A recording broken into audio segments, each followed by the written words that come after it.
sequence sneak preview of our spring 2019 Honors College Signature Seminar, taught by the rock stars on campus who are doing truly innovative research and cross-disciplinary collaboration. So I think you can see that brain and music brings together two very different disciplines and involves humanistic enterprises, science, social science, and we'll speak to students interested in psychology, music, obviously music theory, people that play instruments. We're looking for students to sign up from every college. The deadline to apply is October 25th at 11:59 p.m. That's very precise.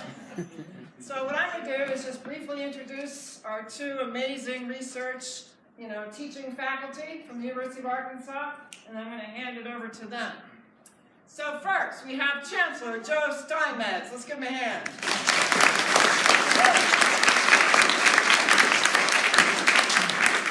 Chancellor Steinmetz has already taught another course for us. That's pretty crazy to have a chancellor of a large research university teach undergrads. So we like crazy in the Honors College, so that's what we're after. But of course, Joe Steinmetz is a very well-regarded neuroscientist who's done amazing research on fetal alcohol syndrome, on dementia, on the nature of memory, but also played in a rock band and has a fondness for Led Zeppelin that I approve of since our beginning music. And the Chancellor of the University of Arkansas is going to partner with Dr. Elizabeth Margulis of the University of Arkansas.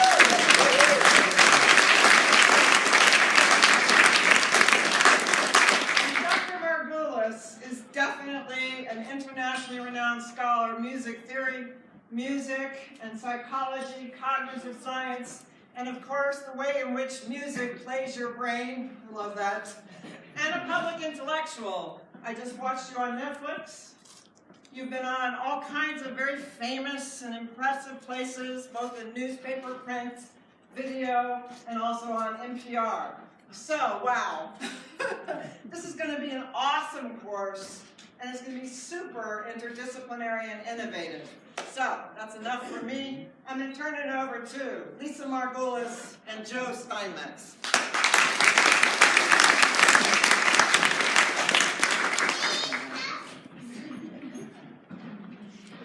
Hi, thank you for the opportunity to speak about this exciting subject and to interface with so many students, possibly on this topic that I feel very excited about. The first question I have to you is whether you can hear me without a microphone. Is it okay? All right, carry on. Okay, so I'd like to take the first couple of minutes of the talk just to think about why we might want to study music in the brain. Why is this something we want to do? And the first thing to note is just that music seems to be a cultural universal, such that not at all, in any way, that all music is the same, but rather that there is something that we think about as music in every known human culture. And it's actually pretty hard to find things that are that prevalent, or that universal. So things like sleep and eating. So it might also, initially kind of puzzle you that you find music on that list, and I think this is one intriguing motivation. And now I'm just going to show you a little video here of somebody with a movement disorder, and we're going to see them walking.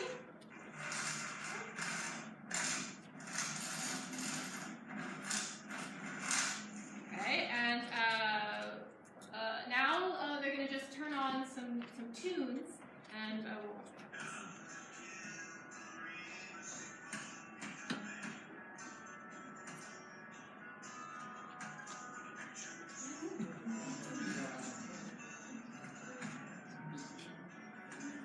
So that's a pretty well-known phenomenon. You can find lots of videos on YouTube of use of music for people with movement disorders, especially Parkinson's, helping with gait control. And so that already might start getting your juices flowing and thinking, about why might that be? What is the mechanism that's observing the kind of effect we see there?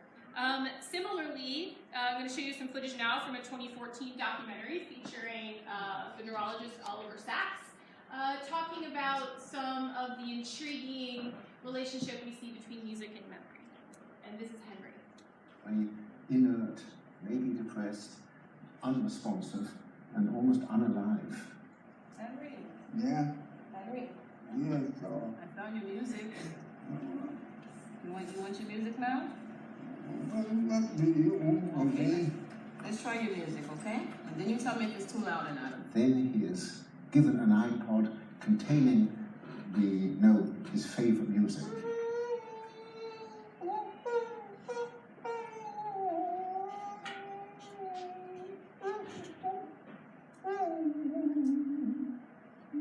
And immediately he lights up. His face assumes expression. His eyes open wide. He starts to sing, to rock, and to move his arms, and he's being animated by the music. And he used to always sit on the unit with his head like this. He didn't really talk to much people. And then when I introduced the music to him, this is his reaction ever since.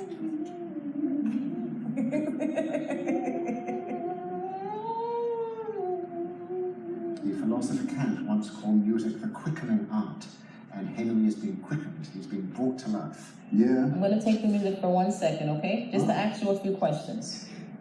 Okay? I'm going to give it back to you. Okay.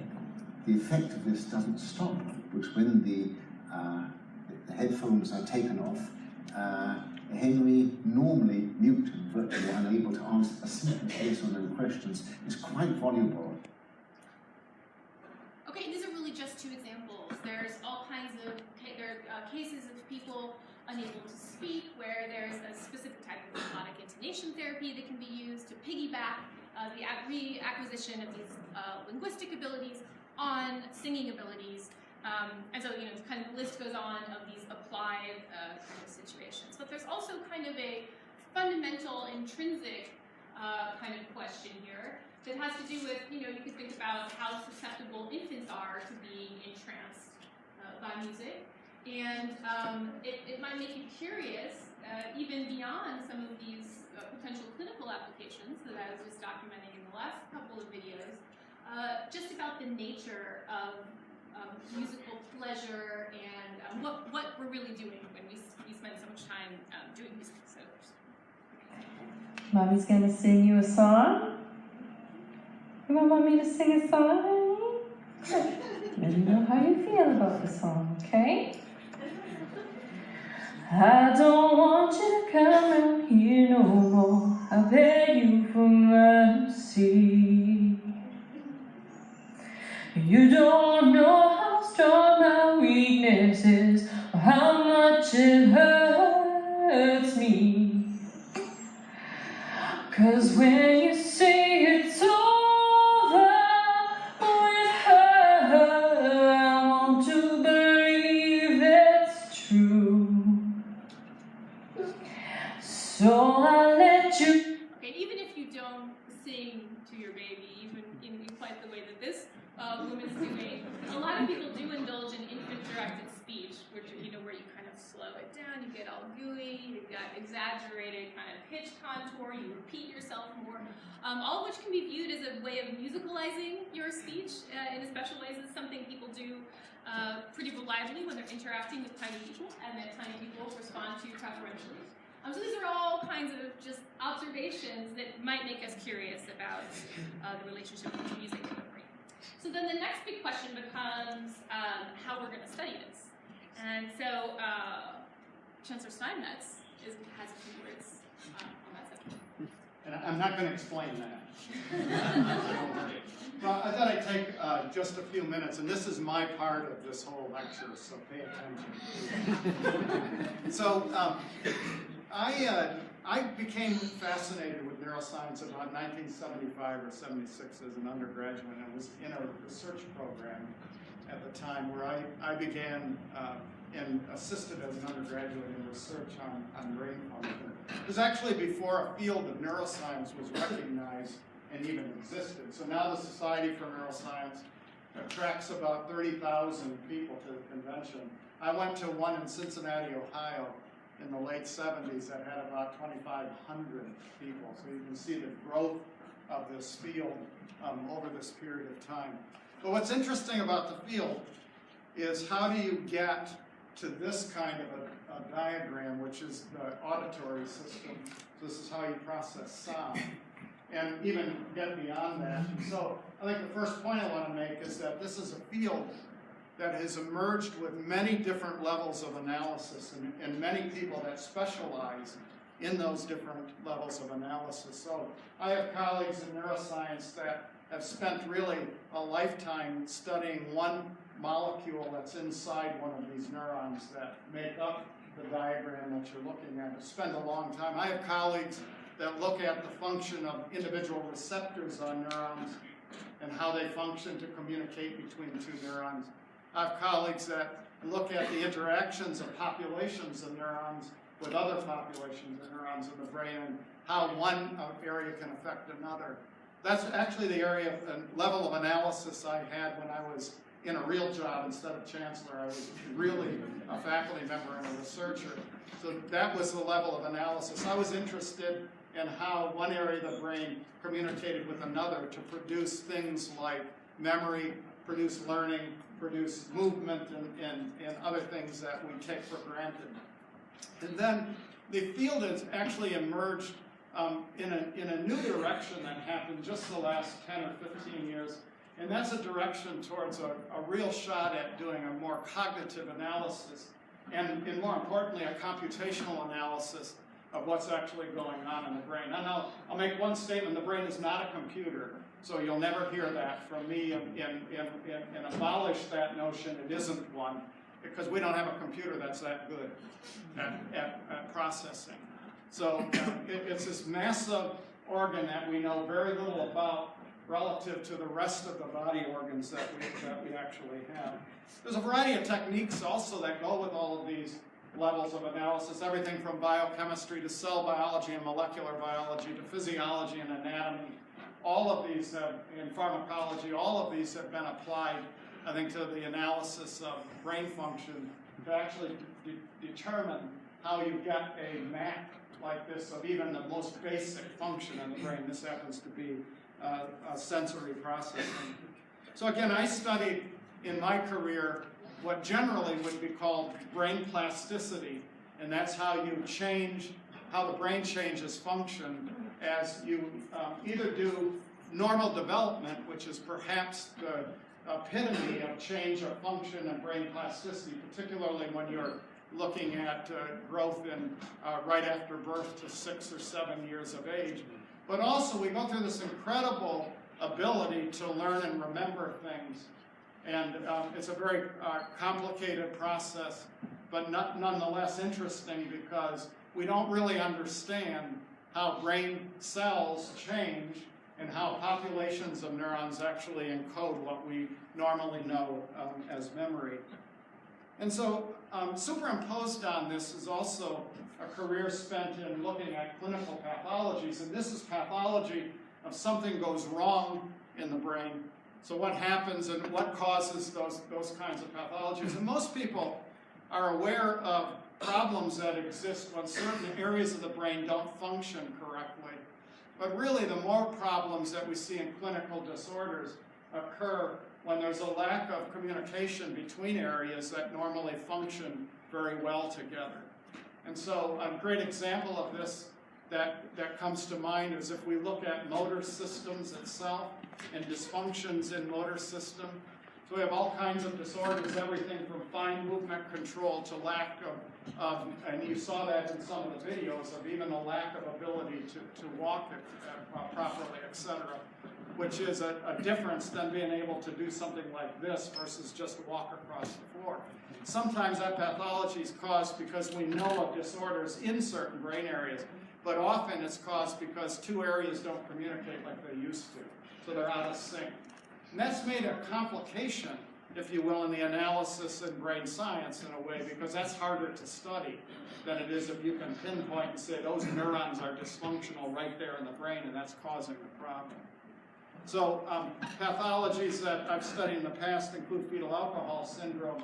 I've studied the basis of autism in areas of the brain that are not functioning properly in autism and fetal alcohol syndrome as well. And also this incredible memory system that we have. And I was struck by the video that's there. The gentleman puts the headphones on, is able to actually, looks like he's remembering the music and is actually processing where he wasn't processing something basically like normal speech before. But I'm not surprised by that as a memory researcher, because we've known for years a very simple experiment if you want to know if somebody really remembers somebody that has dementia very, very badly and probably doesn't know his existence, is if you can test for this implicit memory that may exist that's deep down for that particular individual by playing a song in this particular case and monitoring physiology that monitors whether there's a reaction of recognizing that, but you can't verbalize that. And so that was an example of that, in an incredible example of somebody. I've seen it before in Alzheimer's patients or Parkinson's dementia patients. My own father was 97 years old, has very severe dementia. He lives up in the Detroit area. He doesn't process anybody, doesn't know where he is, doesn't recognize any family members. But there are glimmers every once in a while in his physiology, if you watch, that he is recognizing things that are familiar to him. But so there's a piece of that memory that's left. I find that whole thing fascinating. So my last point, why am I interested in team teaching? And actually Lisa's doing all the work, I'm just here to babble on once in a while. Why is this particular topic interesting to me? Because it is for one reason. I think music itself is a way to actually challenge brain function and almost map our entire mental existence onto a function. So if you think about it, there's a sensory input that's processing perception, but of a auditory, and if you're a performer, actually a visual experience too from notes on a page. That's very different from processing words or hearing those words. It's a different system. Second of all, I have always been interested in the motor portions of brain function and how we have this incredible ability to have motor function. And so the performance aspect of a musician fascinates me. And I did have a career in music that ended abruptly. And that was a good thing for the world, believe me. But in that career, I knew one thing that I studied later and found out is I was always wondering how a musician could be as skilled as they are and as quick as they are when I knew the voluntary motor system was incapable of processing something in real time like that. And it turns out there's this kind of skill learning and the skill motor learning that is recruited in music and in the performance of music, just like it is in much of athletics. So there's that aspect of music that is in the performance realm I find processing. It has this analytic structure to it, music does. That's another fascinating part of it. And probably the last thing, and you all saw that with the baby, you saw it with the older gentleman, there's this emotional component to music. And I've been fascinated for years about the context that emotion has in processing, learning, and memory, and other things. So when you look at it, to me, it's the perfect cognitive function to study. So that's what we're going to do. Thank you.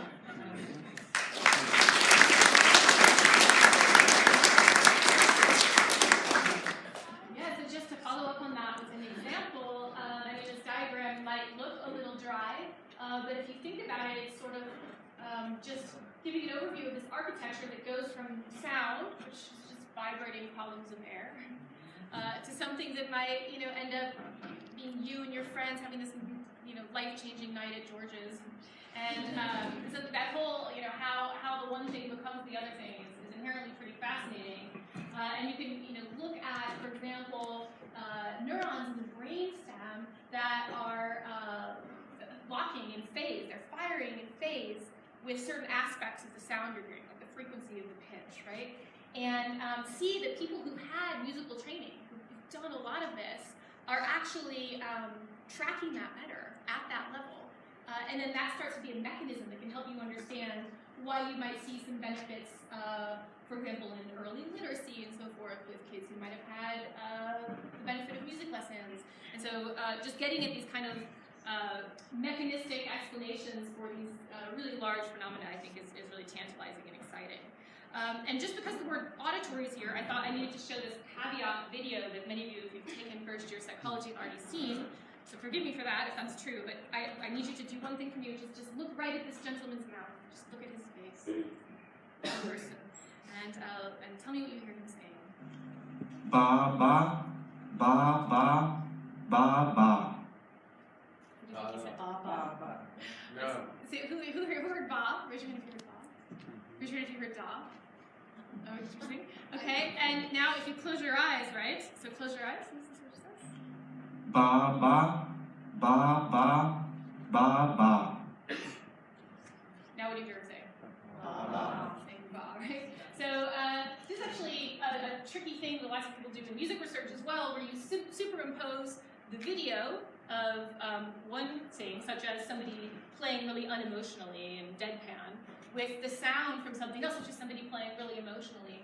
And you look at how the composite signal is processed. And so there's this huge multi-sensory aspect, and it doesn't manifest itself in you thinking, oh, well, I thought I heard ba, but if maybe he's saying something else, blah, blah. It just sounds for many people like he was saying da, right? So it's something in what feels like the perception and the sensory attributes that is really dependent on some of these other modalities, such as vision in this case. And that's very much the case for music as well. That it's not, even though you may conceptualize it that way, listening in your iPods, there is this very deep kind of multi-sensory experience that colors how we experience music. Okay, so this question of how we study music in the brain. One way is using EEG on very handsome young subjects, and such as might be sitting in the audience right now. So this is measuring electrical activity in the brain using these electrodes on the scalp, right? And that seems really exciting and great, but if you think about what's really happening here, right, it's summing up all this activity in all these different ways, and it's very kind of noisy signal, and it's hard to pinpoint where it's coming from, and it has certain limitations. One of the ways people have often deployed it is by sort of brute playing people the same sequence 5 zillion times, and you average across the electrical activity you see on all of those repetitions, and you look at what remains across all of those different iterations, and there are different components of the kind of responses that you can identify that seem to underlie different kinds of functions, so that's one thing people have done traditionally. But there's this cool new kind of more ecologically valid approach that I'm excited to have been a part of over the last couple of years, where there's this person at CUNY called Lucas Para, and he's developed this different way of analyzing EEG data, such that now you can come into the lab, and instead of listening to a sequence of beeps, 8,000 times, you can just watch a movie, for example.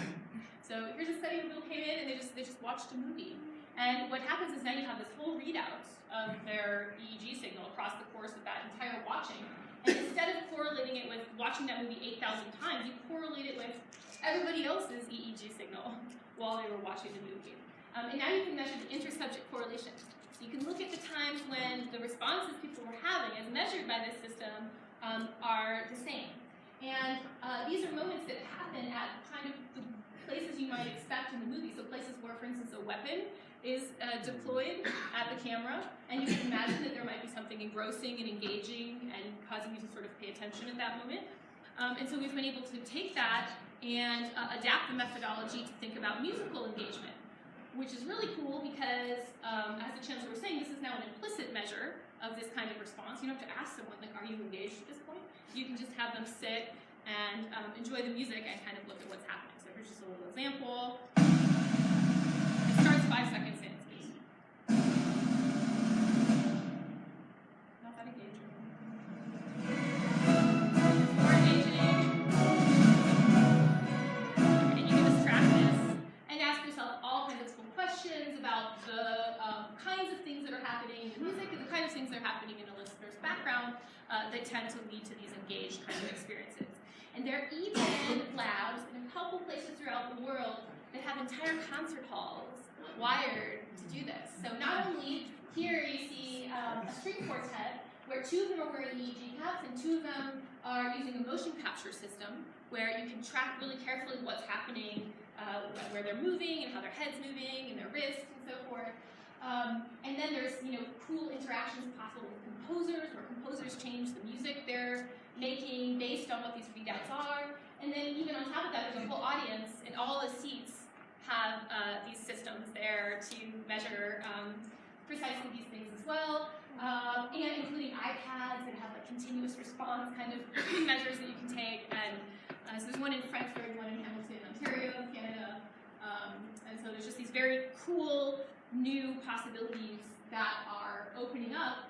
And one of the cool things we can do in our class is bring in some of the people who work at these places and really figure out what's happening at the cutting edge of this area. Okay, so EEG, I was kind of, I guess, complaining about some of its limitations. Another, but there's lots of exciting potential as well. And same thing for fMRI. So I'd like to show you just a bit of video. This is Charles Lim talking a bit about how he's done some really cool studies about jazz improvisation in an fMRI scanner. And the advantage of fMRI is now you can get a little bit better spatial resolution, so you can see what areas are active when people are performing certain tasks or making certain decisions. So for example, the kind of cool finding that he discovered was that when people were improvising successfully in jazz, when they felt like they were doing something that was good and satisfying, they had to sort of suppress some of the executive function areas. Like you needed to not be over-monitoring yourself in order to let that improvisation kind of happen. So that has sort of broader repercussions for creativity and invention. So he's going to show you, one of the things you can't have in the scanner is anything magnetic. And also, you're lying down and it's super noisy. So there's all these very strange things about the atmosphere. So he's going to talk about how he could possibly discover something like that in the plastic MIDI piano keyboard that we use for the jazz experiments, and it's a 35-key keyboard that is designed to fit both inside the scanner, be magnetically safe, have minimal interference that would contribute to any artifact or back, and a MIDI signal or a musical instrument digital interface through these wires into the box of the computer, which then trigger high-quality piano samples like this.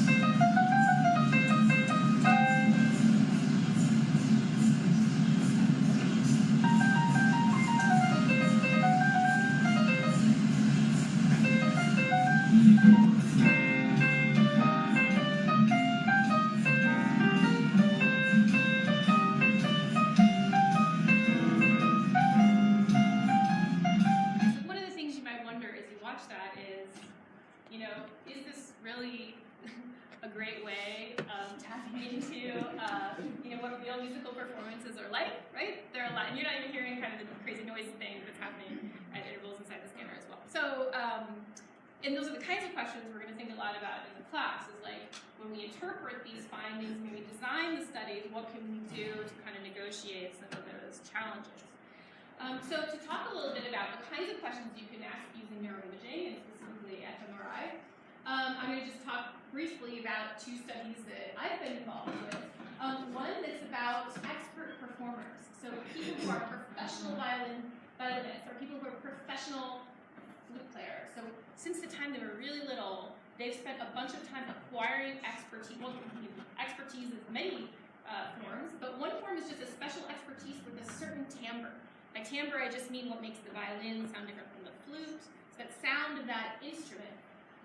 So in this study, we took these professional performers and we had them listen to matched excerpts, either played on their instruments that they had spent their whole life practicing on and investing their whole self in, or some other instrument that of course they're familiar with, but they lacked this really intense kind of expertise with. And finding a number of interesting things. One, which might seem intuitive to the performers in the room, is that if you're like myself, a pianist, or like the Chancellor, that if you're listening to piano music, say, it's very hard not to imagine the physical act that it would require to make that sound. So there's all this activity in these kind of motor planning regions, as if when that sound happens, it's not a thing you're just listening to, it's a thing you're kind of mentally doing in a way. And so that's just sort of an interesting example of the kind of question you can ask. Another thing that we've been interested in, and continue to be interested in, myself and my colleagues, has to do with these kind of cross-cultural questions. And so this was a study where we were trying to think about bilingualism and whether there might be some phenomenon akin to that for music that you might think about as bimusicalism, perhaps. And so how did we start looking at that? Well, this was, the study took place in Chicago and in Bihar, so a rural village in the province of Bihar in India. And so the people in the one place had heard lots of Indian music from the time they were really small. And people in Chicago had heard lots of this Western music from the time they were really small. But we also had a population of people who'd grown up in Chicago to parents who had come from India and who played them lots of this music from the time they were really small. We called those our bimusical listeners. And then we were able to look at what happens when those different groups, so what we're calling monomusicals, bimusicals, all of this, different complications we could introduce into those categories. But we were really interested in what differentiates the way these two groups of people with these two different kinds of experiences of musical systems process both Indian music and Western music. And then, that lets you ask a whole host of other questions about, is there bimusicality if you are, into Led Zeppelin and you're into Wagner, for example? Am I not bimusical?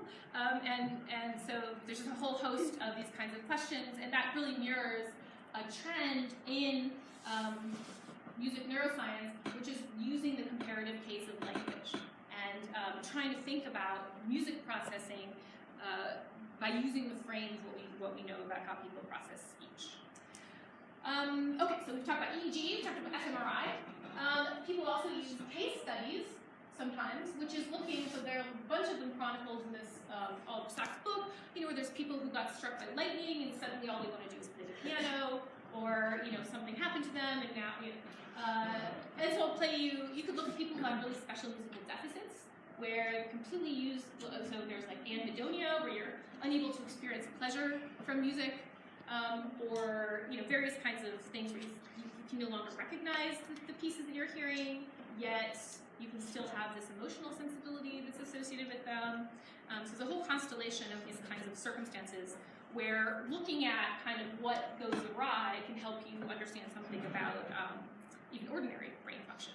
So here's just an example of the kind of case study that can be interesting to think about and study. So this is just a case. So what's happening is he's drawing notes from a hat. So he's drawing a 60-minute person. He's drawing 4 notes from a hat. Interesting. She's never heard them before. It's So I just think about it for. Oh, please, She's yes. going to think for a bit.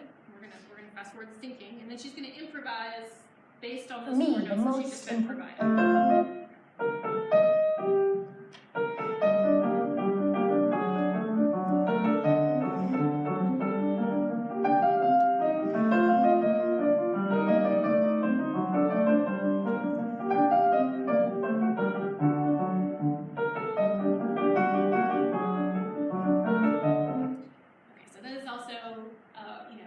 Raises really interesting questions about how a person comes to have that facility and sensitivity within this musical system. Okay, so then now we're still chronicling these strategies that people use to try to ask these big questions about music in the brain. Another strategy is to use a corpus study. And what I mean by corpus study is just instead of having to take all the trouble of going out and collecting data yourself, putting someone in a scanner or having them come into your lab and measure something about their behavior, you're just going to take advantage of some data that's already out there. So for example, Spotify. Wow, there's a lot of data on there about music making and what kinds of ways people put notes together in the past, and you can look at it by year and by genre, and that allows you to ask some questions just using that existing information. And so to give you just an example of that approach, this is a study by Patel and Danielle. that looks at a difference in the rhythmic characteristics of languages. So some languages, like English, are stress-timed, where there tends to be these regular intervals of time in your speech, just naturally, without you trying to do this or anything, where the stress syllables tend to be approximately the same distance away from one another. And so that means, sometimes you have to squeeze in 4 syllables, and sometimes there's just 1 syllable. So there's a lot of rhythmic variation. There's a lot of durational variation in spoken English. Whereas in other languages, for example, French and Japanese, their syllable time, such that every syllable tends to be pronounced with this even kind of duration. So it's a very different kind of just rhythmic environment and features much less rhythmic variability. So now you can take these statistical measures of how commonly one duration is followed by another duration and get a whole measure of how variable the timing is within a particular language. And this is what it looks like for English. There's much more variability in English compared to French. And now you can just look at English and French instrumental music. It's not associated with lyrics or anything, but it's music that was written in England or music that was written in France, and see traces or vestiges of this pattern. And there's this way that then, when you're listening to something, there's been these kind of studies. I don't know if you've read about this in the popular press. This is one that got a lot of attention a decade or so ago, where they played French music in a wine store, and people bought more French wine, or like you played German music, people spent more money on German wine or whatever. And that's gonna be my first of 2 wine references today, so make your judgment as you can. But right, so that there's this way that the music is carrying something of the imprint of other aspects of culture, including the language, perhaps. Okay, another really cool way to ask questions about music in the brain is just to build something. So something that engineers do and computer scientists do that are within this broad field, broadly construed. And this is a guy called Gil Weinberg, and he's built a bunch of cool machines. I'm just going to show you one of them here. He's also a very skilled jazz musician, and these are all a bunch of PhD students and postdocs in his group. And this is the machine he built, called Shimon, that listens to what listens to what he played and improvises back. And you might see more of him soon, because he's actually writing an opera using his musicians and working with Theater Square to here in Fayetteville to make something really cool out of that. But let's watch. We'll leave it to him.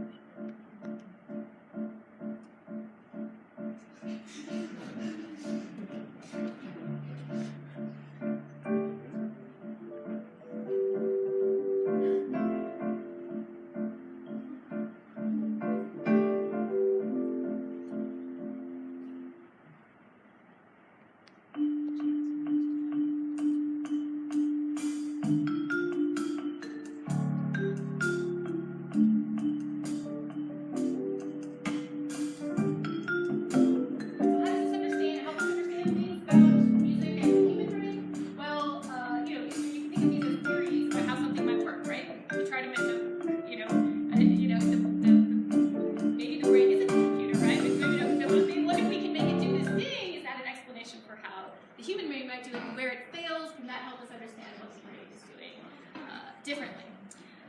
Okay, so that's just a survey of kind of methods you can use to ask these questions, and now we can think a little bit about some of the key findings. And so this is, you might think about the architecture, how all this happens this way. You have some big question like, how does music help me, like why can I remember a Whitney Houston song 20 years after I haven't, heard it, but I can't find my keys? Like that might be a question. And then, so you have to find a way of identifying something you can measure to answer this big question. And then once you've measured your thing, you have to come out the other side and you have to say, what does that mean? How does that reflect back on my initial question? Did I really do what I needed to do? And these funnels on either side, you can mess up any stage of this. You can mess up in the box too, but it's particularly easy to mess up when you're formulating your question and trying to identify something to measure, or when you're interpreting, on the other side, the thing that you did measure. So in fact, I guess I'm embarrassed to say, some of the most famous findings in music psychology are not good. They're misfindings. So one example, this is an issue of Scientific American from 1922 or something, and that gentleman is Carl Seashore, who had devised these really intricate kind of apparatus and machines to ostensibly measure how musical you were. And if you think about that, that is a really lofty concept, like how musical you are, wow. And he did it by doing things like playing you a beat, another beat, and asking you which beat was louder. And the Scientific American called this process, and I quote, well-nigh flawless. And then goes on to add, you know, this is so fantastic, because now we won't have to like waste money giving music lessons to students who are hopeless. It's fantastic. And then you know, it's like funny, it ended up getting deployed in really super disturbing ways, you know, that are not good. So that's just an example of what can go awry, and it's just so dangerous because music is this big human cultural phenomenon, and anytime you're going in and kind of asserting some authority with your lab coat and measuring a thing, there's room for misuse, substantial room for misuse. Another example is the Mozart effect. How many of you heard of an alleged Mozart effect? Okay. So the Mozart effect was so made such a leap over into the popular imagination that during its heyday, there were governors of two southern states and legislatures of two southern states, so Florida and Georgia.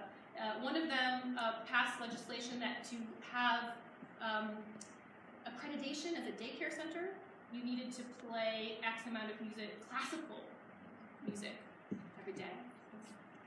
And then the other state passed out Mozart CDs to everyone who had a baby in that state in hopes of, you know, maximizing the future potential of Georgians. And what's really worrisome about this is there was this paper in the early 90s, and this paper had people either listen to a piece by Mozart and then take a spatial reasoning test. That's like where you have little shapes and you turn them and say which is an appropriate rotation. Or do nothing and then take this test. And there was this short-term benefit, but this is interesting is that this was college students in the study.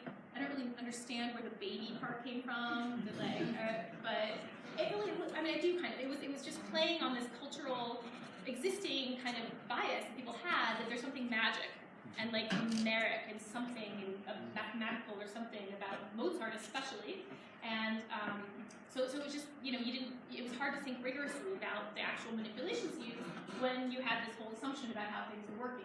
Now, it turns out it's really just an arousal effect. You can get the same thing by playing any relatively upbeat music, Led Zeppelin, whatever, before someone takes this test, or by even having them walk on a treadmill, right? There's nothing magical about Mozart, and this has been demonstrated many, many, many times. And as far as baby toy manufacturers are concerned, like, they don't care. They still, like, your little baby gyms all play Eine kleine Nachtmusik, and like they all have little pictures of Mozart on the side. It's really hard to withdraw that assumptions. So this is, again, I'm putting this out just to say that there's going to be this interesting way in the class that we're going to move back and forth between really getting down and dirty with figuring out how you put together a study, and also worrying a lot about those interpretive elements on either side, and really, really thinking in this kind of broad humanistic way about what's happening. Okay, so I think I'm going to just play you, I'm going to give you two more examples, and then talk about some remaining questions and turn it over to you for thoughts and comments. I just wanted to play you one kind of example that we've been using in a lot of research in our lab the last few years. So you're just going to hear a spoken utterance to start with, and then we're going to hear one little phrase from that utterance repeated a number of times, and then we'll go back and hear the original statement one more time. The sounds as they appear to you are not only different from those that are really present, but they sometimes behave so strangely as to seem quite impossible. But they sometimes behave so strangely, sometimes behave so strangely, sometimes behave so strangely, sometimes behave so strangely, sometimes behave so strangely, sometimes behave so strangely, sometimes behave so strangely, sometimes behave so strangely, sometimes behave so strangely, sometimes behave so strangely, so strangely, so strangely, so strangely, so strangely. Let's hear the whole statement one more time. The sounds as they appear to you are not only different from those that are really present, but they sometimes behave so strangely as to seem quite impossible. So for a significant percentage of people, but not for everyone, but for a lot of people, some transformation like this happens, where there's a little bit of a Disney-esque breaking out into song just for the part that you've heard read it. And this raises a bunch of really interesting questions. One of them that's very cool, that I really enjoy, is, so we can talk about how we measure this transformation and stuff, but I just want to show you this idea that what the sound signal that's hitting your ear is the same. And in one case, you're perceiving it with what you might call a linguistic kind of apparatus, a linguistic mode of perception. In the other case, with a musical mode of perception.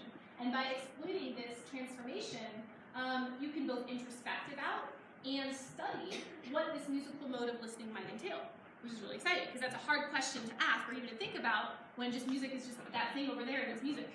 But if you take something and you can track its transformation, suddenly you can ask and measure all kinds of cool things.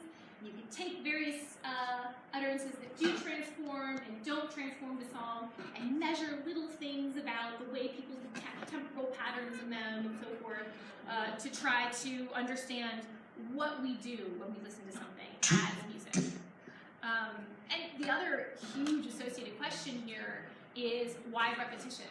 Why does repetition do that? Especially given how repetitive so much music is. So think of your favorite pop song and how many times the chorus comes back, and think how many times you've heard that song over the course of your life. So another thing we've tried to do is a lot of studies figuring out how all of that's working. This is just the other wine study that I promised you that exists out there, which is, creative use of the fMRI scanner. If you thought playing jazz was cool, how about one where people are lying there and they're sipping through a straw wine, and they're looking at a screen that tells you if this wine costs $10 or if it costs $90.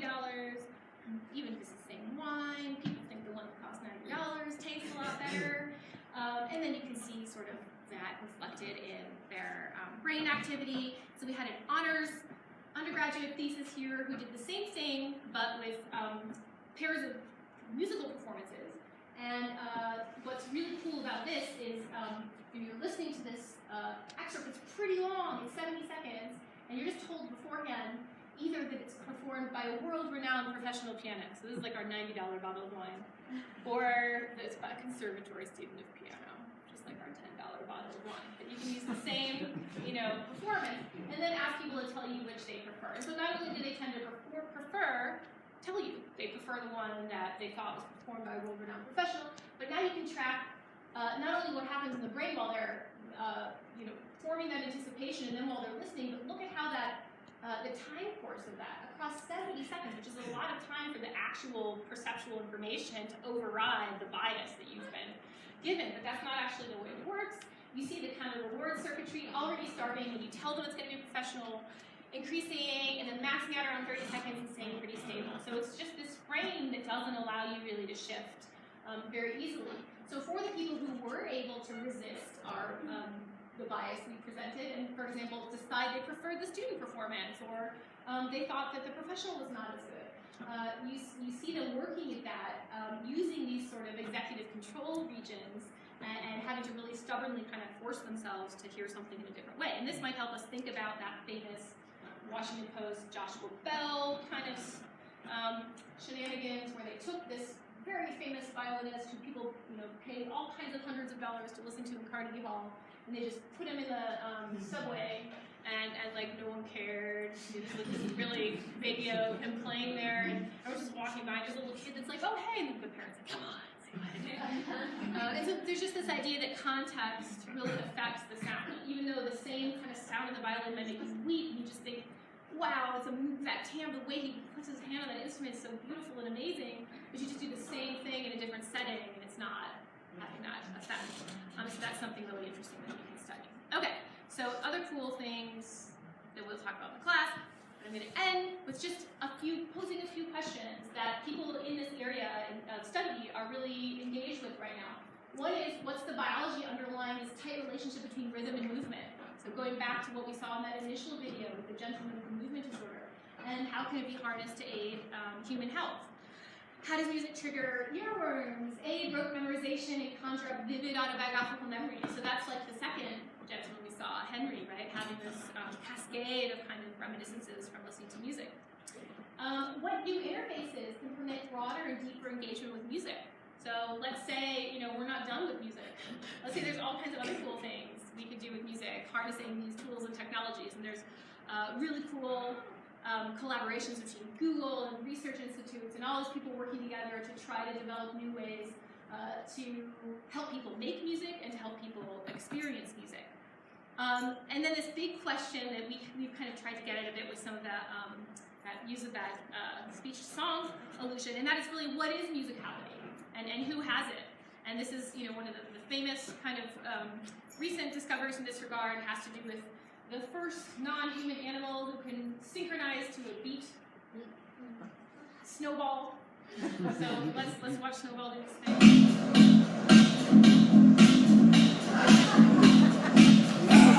Go Snowball!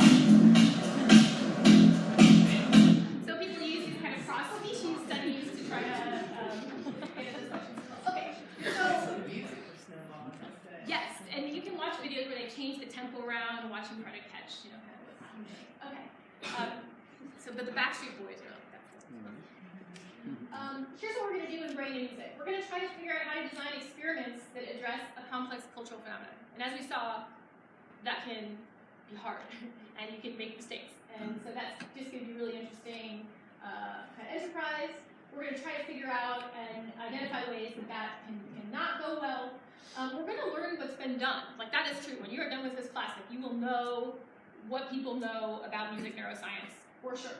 But we're going to have this emphasis on imagining what could come next and trying to just get you asking questions and think about how you would answer them. We're really going to smash science and humanities against each other in ways that will be uncomfortable and cool, and have awesome guest speakers and pursue student-led projects. So that's what you can expect. Thank you for listening. If we have time for questions, I'm happy to answer any questions.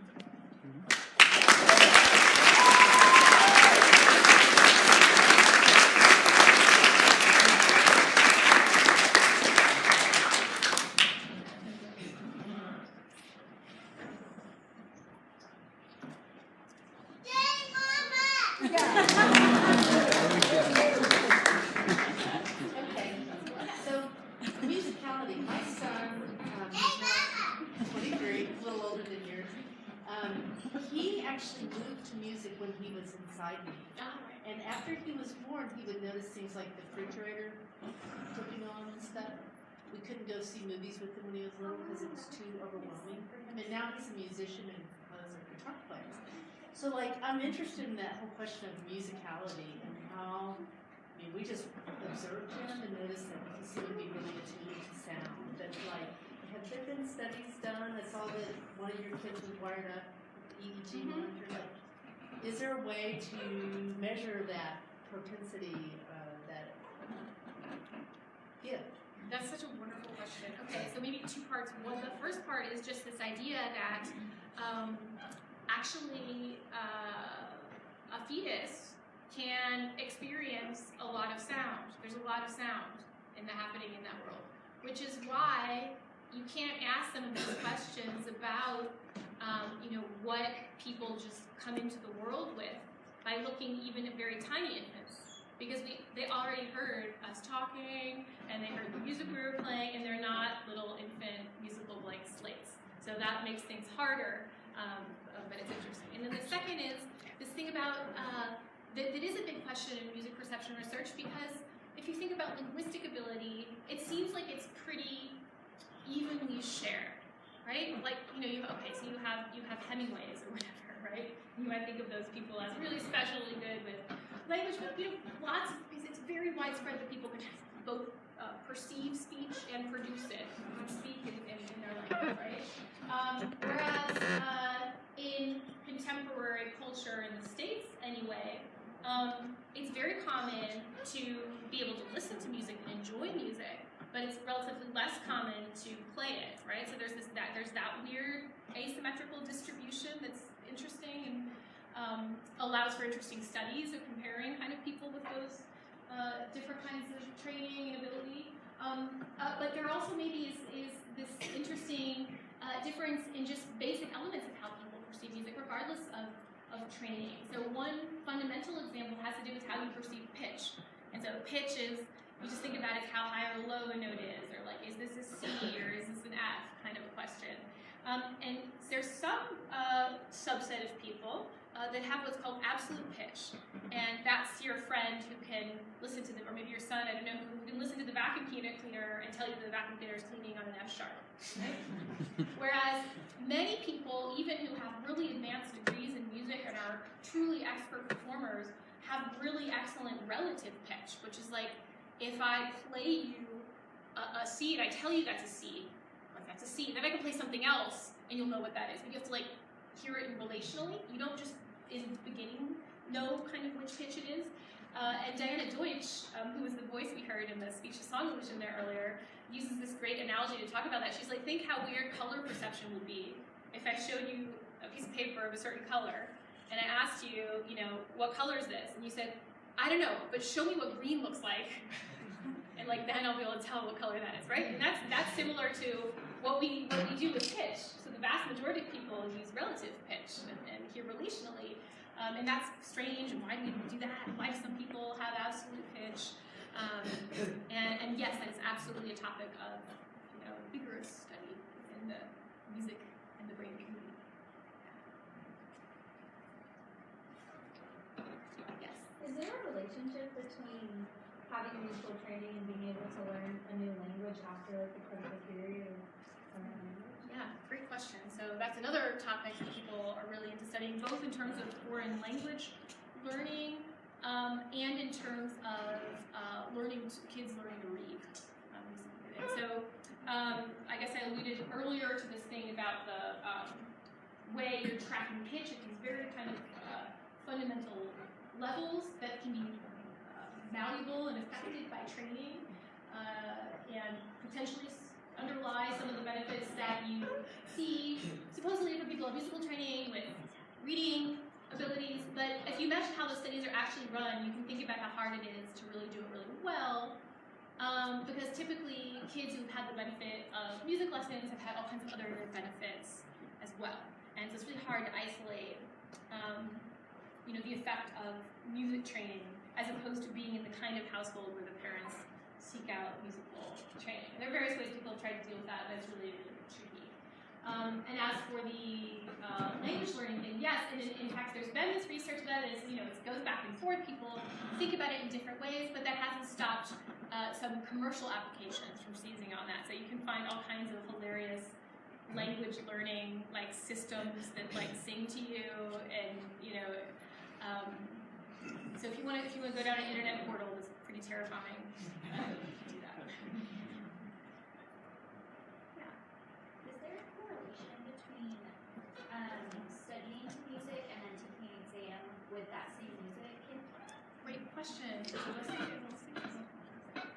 there's an honor institution, she works. There's an honors undergrad thesis in our lab asking that question right now. And so what she's manipulating is precisely whether at the recall period they're listening to the same music that they were during the list learning phase, or whether, you know, so yeah, so stay tuned for Alyssa's thesis project. Yeah. You talked about some of the interfaces, technological interfaces that are being sort of played with, and you showed us the one with the awesome robot. Is there one that particularly excites you? Yes, so my favorite machine is actually Gil Weinberg machine that I didn't show here, which is, there was this amazing professional drummer who lost an arm. So Gil built him a prosthetic arm that allows him to control a stick and drum, and as if that weren't cool enough, he put another stick on there, and that stick improvises, like outside of volitional control, like according to, so there's this kind of cyborg-esque thing where you're controlling some and some you're not controlling, which is not dissimilar from how music making can feel. Anyway, anybody who's played a lot, you can have the sense you're controlling some things and not controlling others, and that boundary is really interesting. And so just the fact that he did that allows you to ask all kinds of other cool questions. Yeah. For the student-led projects, what methods would be available for the projects? Great question. Yeah, that's a great question. So what I'm hoping as far as the building things part is that there'll be some engineering students who come in and can develop, something, some kind of program or something that does a cool thing. So that's an example. We can use the resources of the Cognition Lab here on campus, which has like soundproof booth and certain kinds of input devices and whatever to do some cool behavioral studies. We can also imagine various other kinds of things that we can't run during the semester, right? So like we could think of and design out like a really cool fMRI study that we're not able to do within the course of the semester, but like let's say we get it and it's so super cool, maybe we could run it later on after the semester. So so I think all of those are possibilities. Earlier you mentioned about the bi-musical listeners, and I was wondering what were the results of those studies? Yeah, okay, so Plasticity is pretty interesting because you saw the people who were bi-musical, one of the tasks they had to do was tell us if the music they were hearing was Western or Indian. And the people that were in that bi-musical group were using these kinds of emotional, affective resources more to make that decision than the people in the other group. So you can imagine that both those sets of sounds have this kind of emotional resonance for them in a way that is not the case for the non-musical listeners, right? For the other thing, you're just like, oh, that other music over there. So that's one kind of maybe interesting thing. And the other thing is just that we could use this cool kind of structural connectivity analysis and figure out like how parts of the brain were working together to make these decisions. And we really saw kind of some systematic evidence throughout that set of studies that the people who were bi-musical were really doing different things while they were listening, which starts to just make you believe that this is more of a thing, right? Because one question is this a thing? Right? Like, is there bi-musicalism? And so there was just these sort of tantalizing glimpses in that direction, but I would say that the research we're doing now goes much further kind of down that direction and trying to explore the ramifications than just that initial study, which was like, is this a thing? Yeah. Earlier on, you showed a cognitive way in which we evaluate music.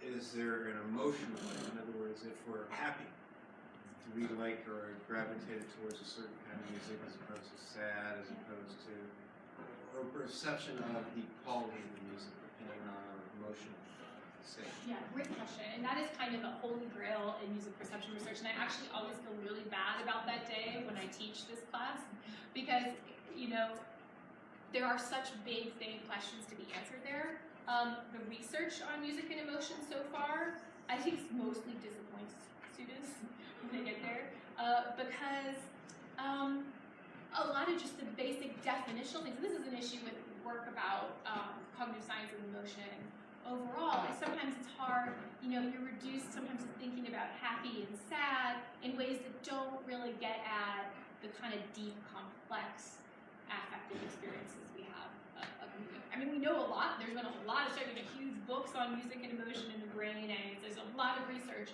But I would say, like, the questions that would get you out of bed in the morning and be like, how does this work? That still those huge books don't really quite get there. And so I think that that's just another interesting topic for the class. Because sometimes when you get people, I've noticed this again and again, semester after semester, when you get students, right, honor students, who have not yet been brainwashed by an entire field in the way people do emotion studies and whatever, can actually think of better ways to figure this out and like really insightful things that are potentially pretty transformative. So I think that's the kind of thing we'll try to do this class. We'll try to be like, what would be the right way to ask a question like that to really get at some of these big questions. Yeah. Thanks. So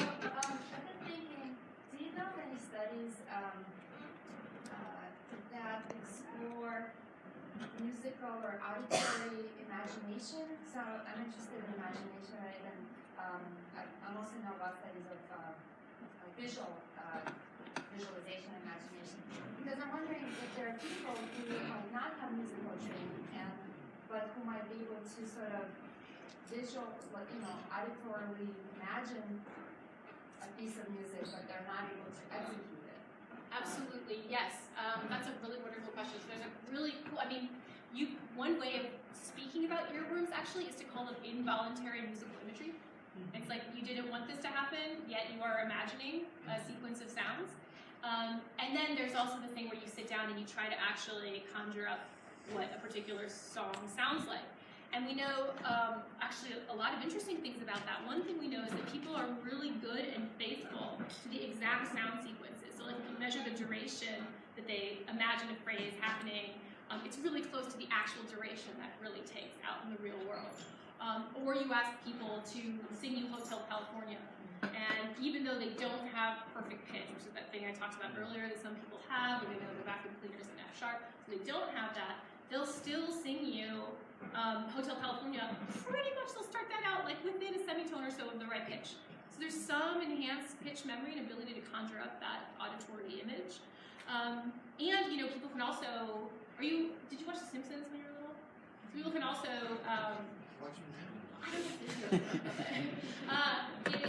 you can listen to either the Simpsons theme song at the pitch level that actually happened in the TV show, or it's just transposed by a little teeny bit, and ask people which was the correct one, and people are really good at that. Like they remember the really exact pitch level. And as far as variability in people's capacity for that, absolutely, because we know that, for instance, earworm susceptibility is like very, very, occupies a big range. Like many people actually claim they have music in their head like all the time, and then some people have it quite rarely, and a lot of people have it a couple times a week or something. And that's become now part of a way that people think about measuring musicality in individual differences in studies. So instead of just being like, have you had formal training, there's this whole kind of way of assessing how often you have earworms, like how moved you tend to be by music, and all those kinds of constellation of different responses. This is really interesting area. All right, one more question, and then we'll, of course, invite people to come down and talk to both of our speakers, so go for it. Hello, I have a question. Do you know if there is any research focused on studying the relation between the emotional effects of the music and us human beings and evolution? Yeah, okay, right. So, you can think about evolutionary psychology, right? So if you've seen Steven Pinker on The Daily Show, there's an example of somebody who provocatively, for many people, went to one of the very first music perception conferences that happened and asserted that music was auditory cheesecake, by which he meant not directly selected for exploits capacities that arose for other purposes, and then you have this whole other camp that's like diehard. Actually, music came before language, and they're the proto-language that's pretty musical before language arose. And there are various ways of trying to answer those questions empirically. One of them is looking at non-human animals. It's one of the basic strategies people use, and you find something. I don't think there's, in my opinion, like a great smoking gun that shows you the whole evolutionary history of how the musical capacity arose, but it is for sure a question that people care a lot about in our reflection. Wow, what a class this is going to be. So let's give our speakers a